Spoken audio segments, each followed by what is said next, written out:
As of today, this house is ours. Everyone else, please leave, said the unexpected relatives who visited. It was only a few days after Bradley passed away. 9 of them appeared out of nowhere at our house, claiming it was theirs. I just laughed at this. They, knowing nothing, looked at me suspiciously and demanded an explanation. Don't you know?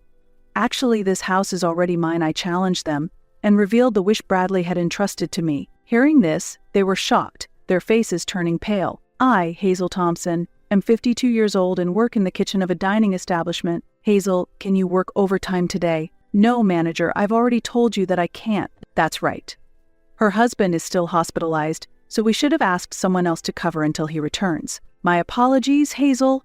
You can go home on time without any issues. Our restaurant is a popular Chinese restaurant in town, known for its cost-performance ratio and beloved by people. The dishes offer great value, which is why we're busy with many customers every day. I used to not mind working overtime, but lately, since my husband Bradley has been suffering from severe cancer and living in the hospital, I have been leaving work on time. He is 2 years older than me, and we've been married for 30 years.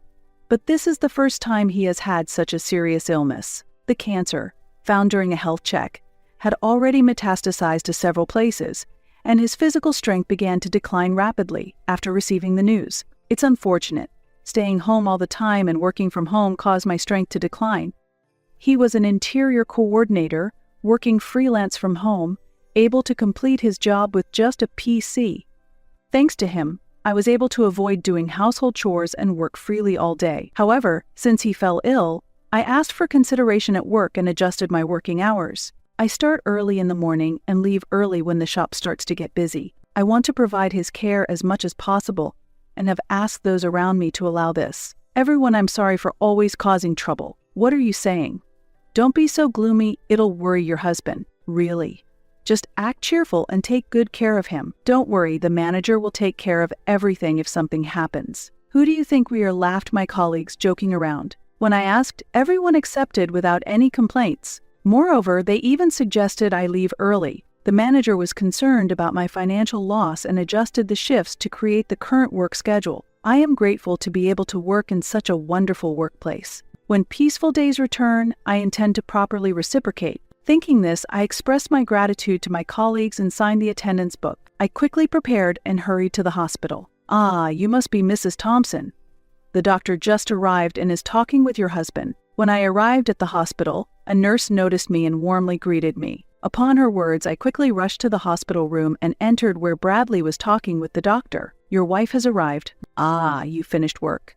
Thank you for your hard work. Bradley is older than me. Originally, he had a youthful face, and often people would think I was the older one. But since his cancer diagnosis, he seems to have aged rapidly. Now, he might look older than his actual age. His face, now thin, lacks the liveliness it once had, and his smile is weak. I won't be defeated by the illness, he initially said with a smile, but the body is honest. Contrary to his bravado, he is weakening day by day. I was just explaining the details of your husband's condition. How is my husband's condition? Doctor, please let me share the rest. Just as I was about to get information from the doctor, Bradley suddenly interrupted. At that moment, an ominous feeling brushed through my mind. The doctor seemed to sense something too, and quietly left the room with a nod. Hey, Hazel, how much time have we spent together since we got married? Bradley suddenly said, while looking out the window. Worried about his condition, I answered hesitantly. 30 years. 30 years, ha. It felt long, but looking back, it was like a moment. Stop it. It sounds like you're saying it's almost the end. Maybe another half a year, Bradley murmured as he reminisced. His words sounded as if he had accepted the end of his life, and I hurriedly tried to stop him. However, he started talking over me, avoiding my gaze. Just hold on for another 6 months. Really, it might even be sooner. I know my body better than anyone. Bradley slightly smiled as he looked down. The moment I heard his words, my worst fears seemed to become reality, and tears started to fall. I'm sorry for making you sad. I promised when we got married I would never make you sad. Bradley noticed my tears, chuckled awkwardly, and gently wiped them away. Tears welled up in his eyes too, and seeing this made me cry even harder. With a trembling voice, I couldn't stop crying. I'll need to apologize to your parents when I get there. I'm truly sorry for making their daughter sad. Stop it. Once he was gone, I would be alone for the rest of my life. We used to laugh and talk about staying together until the last moment. When Bradley spoke as if he had given up all hope of living, I couldn't hide my anger. Don't talk like it's all decided. Don't say such sad things. Hazel, nothing is decided yet. Medical science is advancing each day. Also, if we look at other hospitals, there might still be other possibilities. I'm going to pass on. Hazel. When I screamed, unable to accept reality, he gently held my hand and continued quietly. I'll be leaving this world soon. No, I absolutely hate that idea. Before I'm gone, I want to do everything I've wanted to do. I want to cherish every moment with you until the end. With that, Bradley began to talk about his plans for the coming days. I don't want to spend my remaining time in the hospital. I want to go home with you. And, Hazel, I know you're busy with work, but could you take a few days off? I want to go on the trip we had planned before. I want to fulfill all your wishes. So, please, Bradley said. Seeing his words and his posture, I painfully realized that this was not just a dream, but reality. I felt there was no more hope. Accepting that fact, I respected his wishes and, holding back my tears, I conveyed his intentions to his doctor. The doctor respected our decision and promptly arranged for his discharge. For safety, additional tests were conducted, and he was able to leave the hospital the next day. Thus, Bradley spent his last days in this hospital. Bradley, I came to visit. Hey, how are you feeling? Ready to go to the other world yet? Just kidding. Hazel, you're here too? I thought it was just Bradley. Sorry. Since we had some time before dinner, I decided to stay in the room as long as possible to be with him. Suddenly, Bradley's mother and his brother Marcus and Marcus's wife, Rita, came to visit. It's been a while, Marcus. Bradley's brother, Marcus, is 55 and works in construction but often skips work and holds no position at his age. He just goes through the motions day after day. His wife, Rita, is 34 and beautiful, but her expression is stern and her speech is rough. Her dominating attitude is notably different from the usual behavior towards others, and for some reason, it stands out to me. Despite being 74, his mother is very youthful and full of energy. However, her greed is clearly visible on her face. She loves Marcus abnormally and looks down on Bradley. I truly despise Bradley's family. Marcus always makes insensitive jokes, and Rita probably hates me as well. From the first time we met, she regarded me as an enemy and never misses a chance to make snide remarks. My mother-in-law doesn't treat us as humans and constantly irritates us. She sees Bradley not as a son, but as a money tree. She makes financial demands as soon as we meet. Marcus has a big family, doesn't he? You two don't have kids and both of you earn, so you must have some financial leeway. Could you provide a little support? This kind of monetary demand has become a norm. Marcus's family, including his mother, is a family of 9. After his previous wife ran away, he remarried while having 4 children. He has 2 children with Rita, and their household finances are extremely tight. They can't live on their income alone and are always asking us for financial help. What's with the crowd? What an attitude! Isn't it cold to treat your own mother like this? Bradley, take better care of your mom. She's been very lonely since your father died. In fact, his mother's odd behavior started after the death of her husband. He was a strict and rational person. When he was alive, she did not act the way she does now. The entire family was united and spent time together harmoniously. But after his death, it was as if all restraints were lifted, and she changed completely. Previously, Bradley's father would encourage her to be considerate towards us, but now it seems she has no reason to accept me. She started talking about money all the time with Bradley. Marcus had previously run away with another woman, and during that time he was disowned by his own father. After my father-in-law's death, the disownment was lifted, and he returned home with his new wife, Rita. This town supports child rearing, but raising 6 children requires considerable economic strength, which is challenging. Bradley was always dumbfounded by their unrealistic ideas. This month is financially tough again. Could you give us a little support? What? Please stop. Bradley is already struggling so much. What are you thinking? Please be quiet. This is a family matter. That's right. Furious at my in-law's irrational behavior, I couldn't help but yell. However, Marcus easily dismissed it. Next to him, Rita laughed mockingly, waving her hand as if shooing away a dog. Sorry, but we really can't afford to give you any money. Oh, that's troublesome. I thought you would figure something out. That's why I came all this way. Ah, what a useless son. My mother-in-law muttered under her breath, grumbling, I'm reaching my limit with these 3's unreasonable behavior. So what's the specific situation? How is the cancer progressing and what about the prospects for discharge? Clearly, she was not concerned. Given her greedy nature, she probably had some selfish plans in mind. He has 6 months to live. He's planning to be discharged tomorrow and spend his last days at home. Is that so? The moment they heard these words, their eyes lit up. Far from being shocked, their faces were filled with joy, which was unbelievable. Their unpleasant demeanor made me feel nauseous. Then we'll come to pick him up by car when he's discharged. He can't walk back, can he? There's no need for that. While Bradley responded calmly, his mother and the others spoke excitedly. Unable to bear the scene any longer, I forcefully ejected them from the hospital room. "What are you doing?" they yelled. "Please go home. I will handle the discharge preparations myself, and your presence is not needed. I never want to see you all again." "What are you saying?" As my in-laws tried to argue, I quickly dismissed them, slammed the door shut, and locked it. I immediately explained the situation to the hospital staff and had the nurses prohibit visits from anyone but myself to ensure my in-laws couldn't contact Bradley. "I'm sorry, Hazel. I've caused you trouble. Why don't you stand up to them? They ridicule you and use you." I pressed him, my anger rising. Why should such undeserving people live at ease while someone like Bradley must suffer? It might seem irrational, but I felt I couldn't bear it unless I lashed out at someone. I still loved Bradley deeply and didn't want to accept that he would be gone. I didn't want to confront them and burden myself. So I was glad you spoke up clearly. "Hazel, that's why I have a request for you." "A request?" Bradley then entrusted me with a significant task that was so unexpected, I couldn't hide my surprise on the spot. Yet he was utterly serious. With a grave expression, he emphasized, "Please, this is my first and last request." "Understood." I promised to fulfill it. After that exchange, I took custody of a specific item from Bradley and went home for the day. The next day, before my in-laws arrived, I quickly helped Bradley to get discharged from the hospital. We returned home, but there was a lingering fear that his family might soon show up. Determined to protect Bradley from them, I decided to slightly alter his wish. Eventually, instead of staying at our home,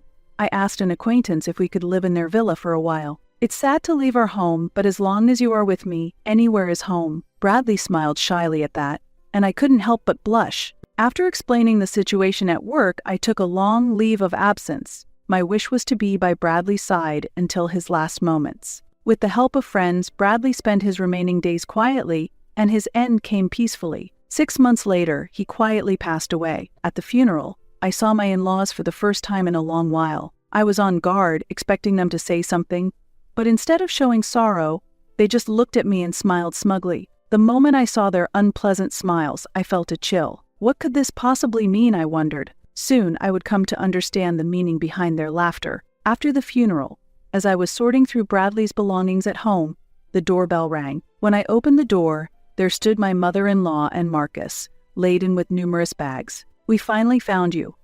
Heard from the neighbors that you came back." "What are those bags for?" I asked. As she tried to enter the house while complaining, I stood firmly in the doorway, blocking their entry. Then, Marcus glared at me annoyingly. "Stop blocking the way. Move aside." "I won't move." "What's in those bags? And have you brought your kids too? What are you thinking?" Behind Marcus, his entire family was present. It was a confusing situation, but panicking would play right into their hands. Clearly, they had concocted some plan and had come to our house with it. Confronting them firmly, I stood my ground. Then, my mother-in-law, with a mocking laugh, said something astonishing. "From today, this house is ours. You have to leave." Hearing her words, I was taken aback. My in-laws, all 9 of them, had audaciously planned to take over our home as their own. Faced with their unimaginable audacity, I was at first speechless and silent. My son's possessions naturally belong to his blood-related family, don't they? "He has left this will for us," my mother-in-law said, showing me the will while laughing. However, upon hearing her words, I couldn't help but burst into laughter, overwhelmed by the absurdity of their actions. "What's so funny?" My reaction seemed to irritate them. Rita peeked out from behind Marcus, glaring at me angrily. Wiping the tears from my laughter, I faced their displeased looks and delivered a shocking truth. "Don't you know?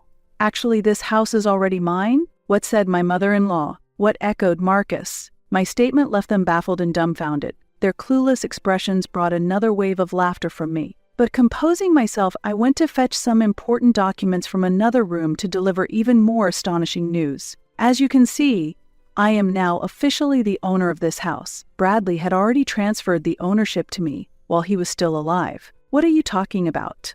my mother-in-law exclaimed, her eyes wide with surprise. She hastily snatched the documents from me and examined them closely with Marcus. "It's true, it's been changed to her name. they murmured in shock. The document was official and the ownership was indisputably mine. As my claim was clearly proven true, Marcus and Rita raised their voices in protest. "What are you talking about? How come Bradley doesn't own the house anymore?" Unfazed by their shouts, I calmly continued.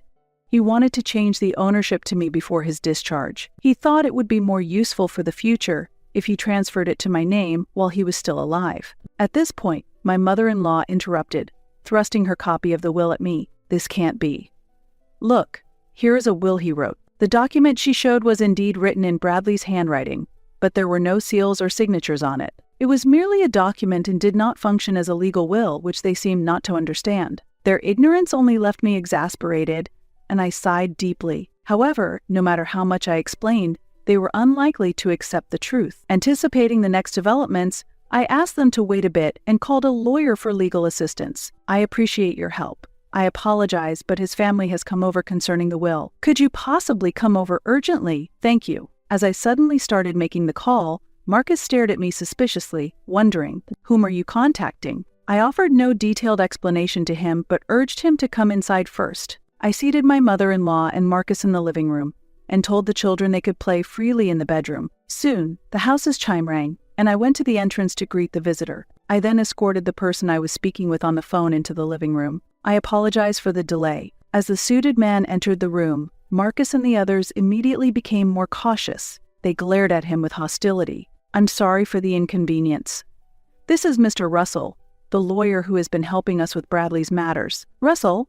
I called you because my mother-in-law brought a will." A lawyer, upon learning Russell's identity, my mother-in-law exclaimed in astonishment. "I got acquainted to him through a friend of the owner of the villa we were renting, and he had been briefed on the matter. Although he was young at 30 years old, causing Bradley and I to feel uneasy initially. He was reputed among his friends for his quick thinking and especially strong handling of family disputes. After a face-to-face meeting, we trusted him completely. Bradley and I had explained the entire situation regarding the inheritance and family troubles to Russell, and formally hired him as our lawyer. My in-laws seemed completely unaware that Bradley had hired a lawyer. They looked astounded, as if they had not been informed at all. Marcus and the others were also wide-eyed and at a loss for words. "Allow me to reintroduce myself. I am Russell. I am here at Bradley's request. I will be recording this conversation as legal evidence." Unlike Marcus, who dressed flamboyantly, Russell had a simple appearance with black, short-cut hair and clean, straightforward glasses. My mother-in-law seemed to forget why she came to the house as she was taken by Russell's presence. Russell greeted politely, prompting them to reflexively accept his business card. Seeing his business card and lawyer badge, my mother-in-law straightened her posture upon realizing he was a legitimate lawyer. Marcus and Rita also straightened up, showing tense expressions. Afterward, Russell and I sat on the sofa, facing my in-laws to start the conversation. Russell expertly operated the voice recorder, and the discussion began. "May I take a look at the will you have brought?" Russell asked in a composed tone. Perhaps feeling somewhat intimidated by his question, my mother-in-law's hand trembled slightly as she handed over the will. She was probably worried about not being able to secure the inheritance without someone like a lawyer to back her up. It's difficult to maneuver words cunningly against an experienced lawyer. She seemed concerned that the proceedings might turn unfavorable for them. Regardless, Russell calmly read through the will.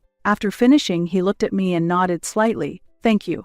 I will return this to you now," he said, handing the will back to my mother-in-law with a polite smile. His reaction only fueled her anxiety further. "Was that really Bradley's will?" she asked. "Yes, indeed, it appears to be Bradley's will," Russell confirmed. "See, with this, the house becomes ours," she suddenly began to assert confidently. However, Russell promptly tempered her expectations by adding, "That will is an older version, though." "What do you mean?" the mother-in-law exclaimed in surprise. "It seems you did not catch that." "Indeed, the will presented is Bradley's, but the date is old. The will that is officially recognized as valid is this more recent one," Russell clarified. He then pulled out a newer will from his bag. This will was more recent than the one my mother-in-law had, and it read, "I leave all my assets to Hazel. The previous will I wrote for my mother is hereby revoked, and this document shall stand as my official will." "What? Let me see that." Rita snatched the will from Russell to verify it herself. It had a more recent date, a seal, and even a fingerprint impression, and it stated that a lawyer had officially been commissioned, making it clear which will was valid. Rita and Marcus's faces turned pale as they realized the situation, and my mother-in-law could only quiver her lips in shock. So, what is the effect of this will? Unfortunately, it is just a worthless piece of paper. That can't be. At that moment, Marcus furiously confronted his mother. Despite the lawyer's presence, he swiftly pressed her, accusing, "You said all the inheritance would be yours." Marcus's words were so fierce, it almost seemed he was about to become physically aggressive. Rita tried to intervene, but Marcus's strength overwhelmed her attempts to calm him, and he continued to shout abusively at his own mother. My mother-in-law cowered under Marcus's angry voice. The scene was truly chaotic. Seeing this, I sternly glared at Marcus and spoke in a calm voice. "Please stop causing a disturbance in someone else's home. It's really troublesome." "What did you say?" Marcus retorted. "If you cause any more trouble here, Russell will confirm everything, and if necessary, we will consider taking legal action." The mention of Russell's name seemed to snap Marcus back to reality. He was facing a lawyer. No matter how much Marcus, who was not well-versed in law, resisted, it was futile, and he nervously sat back down on the sofa. By the way, did Bradley truly write this will himself? I asked my mother-in-law amid the now silent room, as she claimed that Bradley willingly wrote the will during his hospital stay. I waited quietly for her to elaborate. "Yes, he did. Bradley wrote it for me while he was in the hospital," she said, unable to hide her irritation. "Really? Was Bradley happy to write it?" I probed further. Her irritation was evident as this questioning began to feel like an interrogation. "Enough already." "That's what I've been telling you. What are you trying to ask?" Rita interjected sharply, and my mother-in-law nodded in agreement. I caught Russell's eye and gave him a signal. Receiving my cue, Russell adjusted his glasses and nodded affirmatively to me. This was his way of giving the green light, and I was about to reveal a significant fact to my in-laws. "That's an interesting story, but it seems a bit off. Actually, hospital surveillance cameras recorded you forcing Bradley to write the will." As I spoke, I pulled out my laptop from my bag and inserted a USB drive provided by the hospital into the computer's port. Bradley had confided in Russell that he was coerced into writing the will. We informed the hospital of this fact, and they were cooperative, providing us with the surveillance footage. I quickly downloaded the data and displayed the video on the screen. "We'd be in trouble if you died and the inheritance didn't come through," my mother-in-law could be heard saying in a threatening tone as she coerced Bradley to write the will. The footage clearly showed her pressuring Bradley to write the will, with Marcus and Rita also present and involved. "If you don't want anything bad happen to your wife, just write the will quietly," they could be heard urging Bradley in the video. "Hey Bradley, just sign this and nothing will happen to her, so don't worry." This video was taken 3 days before Bradley left the hospital. My in-laws were questioning Bradley about the progression of his cancer to secure the inheritance. "No, it's not like that. It was just a joke that went too far, really. I saw a drama before going to the hospital where the villain looked so cool. I just imitated it without thinking. I didn't mean it seriously, please forgive us." As the situation turned against them, they hastily began to make excuses. Their words only fueled my anger further, and I sighed at their unsightly demeanor. If you had admitted it honestly, it would have been one thing, but trying to hide it clearly shows intent. "Russell, can we apply charges of extortion based on this?" "Absolutely, the statements provide sufficient evidence." He smiled broadly as he picked up the voice recorder. Marcus and Rita, realizing they had forgotten about the voice recorder, showed their astonishment. "That means, including compensation for the victim, we will be filing for damages against all of you." "This can't be true." "Wait a minute, Hazel. It was only Mom who made him sign. We were just watching. We didn't force him to sign anything." Rita desperately tried to distance herself from the responsibility. This led to an unpleasant argument between my mother-in-law, Marcus, and Rita. "It was you two who offered to help get the will written, wasn't it? You said you would handle it properly, Mom. We were just watching. You were the ones rushing Bradley to write it quickly. That was because Bradley's medical appointment was approaching. It wasn't about rushing the will, there just wasn't much time, and we thought it should be done before Hazel arrived. It seemed they might have been advancing their plan while I was not around." Rita continued to provide more testimony, but in the heat of the argument, she seemed unaware of the significance of her own statements. The quarrel was so intense it made me want to cover my ears. Meanwhile, the children who had been playing behind the scenes seemed to notice the commotion and gathered around us all at once. Among them was a child as young as 2 years old. The anxiety in the children's eyes was evident. The children were not at fault, I understood that much. Therefore, I quickly called over my eldest nephew, a 5th grader, and guided the children to another room so they wouldn't have to witness the unsightly fight among the adults. He couldn't grasp what was happening. but he took his brother and sister to the room as instructed. Once the children had left, I calmly criticized the three adults. "Isn't this shameful? What kind of parents are you? What are you talking about? Denying your own responsibilities and blaming each other in front of the children. Don't you think it's pathetic? You're just trying to escape responsibility." Upon hearing my words, Rita suddenly remembered the children who had left, and she showed a remorseful attitude in front of me. "I truly am sorry. I acknowledge everything, not just the threats. Please forgive us." Marcus and his mother also quickly apologized next to Rita, trying to gain some forgiveness. "We need to support our children, so please help us with the financial part. I also don't know how I'll manage from now on. If we are charged with damages, we're done for. Please overlook this.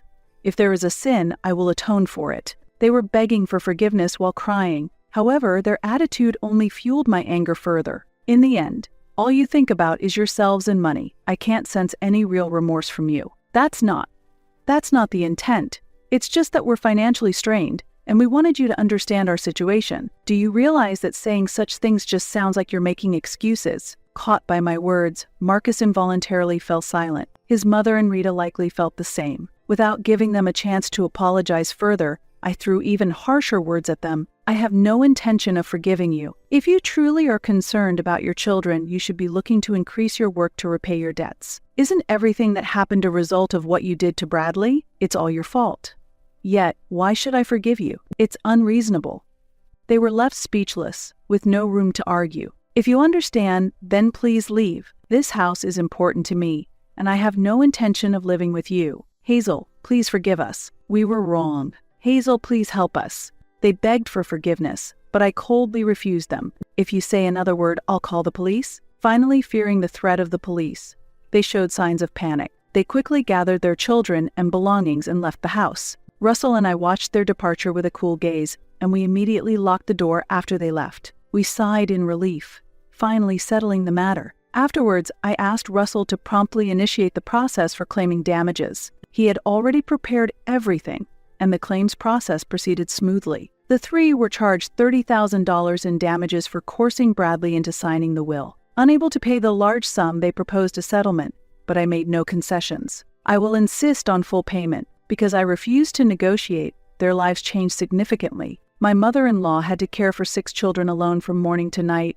and Marcus and Rita were forced into a life of continuous hard work. They sold their house and moved into a cramped apartment, all 9 of them. While they continue to pay the damages, there is no prospect of their lives becoming easier anytime soon. They will continue to live under difficult circumstances, at least until the youngest child becomes an adult. Thus, I successfully severed all ties with them. After sorting through our belongings, I still live in the same house. While I continue my daily work, friends from work visit occasionally, so I hardly ever feel lonely. Every day, I stand before Bradley's portrait and continue to talk about daily events to him. This is the last promise I made to you. Even if I fall ill and am taken to the hospital, my daily ritual of talking to you will never cease. On that day, as Bradley neared the end of his life, he shared one final wish with me. It was for me to talk to him daily. "I love your voice and our conversations more than anything, so I hope you will keep talking to me every day, so that your voice can reach me even in heaven." After he passed away, I solemnly vowed to keep the promise I made to him. Until the day I depart to join him, I will maintain our bond by never